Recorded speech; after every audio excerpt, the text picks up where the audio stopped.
Office থেকে আসবো, আসার পরে যদি 10 দিন আমার পায়ে ধরে, মানে 10 দিন না, আজকে থেকে তো জন্মদিন অবধি হ্যাঁ যদি আমার পায়ে ধরে কাঁদিস, তাহলে তোর জন্য হচ্ছে গিটারটা আমি কিনে দেবো জন্মদিনে। হ্যাঁ, তো আমি এই ক্লেটাকে শপথ রেখে বলছি কি যে আমি অনিন্দিতা মণ্ডল, আজ থেকে আমি মাম্পার পায়ে ধরে রোজ দিন কাঁদবো আমার জন্মদিন পর্যন্ত। মাম্পা তারপরে আমাকে গিটারটা কিনে দেবে। আচ্ছা, কতক্ষণ কাঁদবি? যতক্ষণ তুই বলবি। যতক্ষণ আমি বলবো। আমি টাইম লিমিট আছে। আমি হচ্ছে আসবো অফিস থেকে, এসে ফ্রেশ হবো, হয়ে খাওয়া দাওয়া করে আমি যখন শোবো, হ্যাঁ, ঘুমাতে যাওয়া অবধি, এবার আমি পায়ে যদি ধরে কাঁদতে হবে। হ্যাঁ, ওটা যদি 10 মিনিট হয় 10 মিনিট, যদি 1 ঘন্টা হয় 1 ঘন্টা, তোকে পা ধরে কাঁদতে হবে। হ্যাঁ ঠিক আছে, আমি কাঁদবো। তাহলে তাহলে তুই জন্মদিনে গিটারটা আমার কিনে দিবি।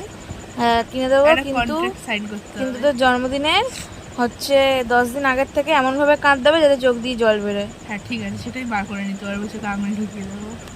ঠিক আছে, ঠিক আছে, ঠিক আছে। তাহলে তুই কালকে থেকে এটা শুরু করছিস, ঠিক আছে? আমি কাজ থেকে আসবো, পায়ের উপরে শুয়ে পড়বি, হ্যাঁ ঠিক আছে। ঠিক আছে? হ্যাঁ।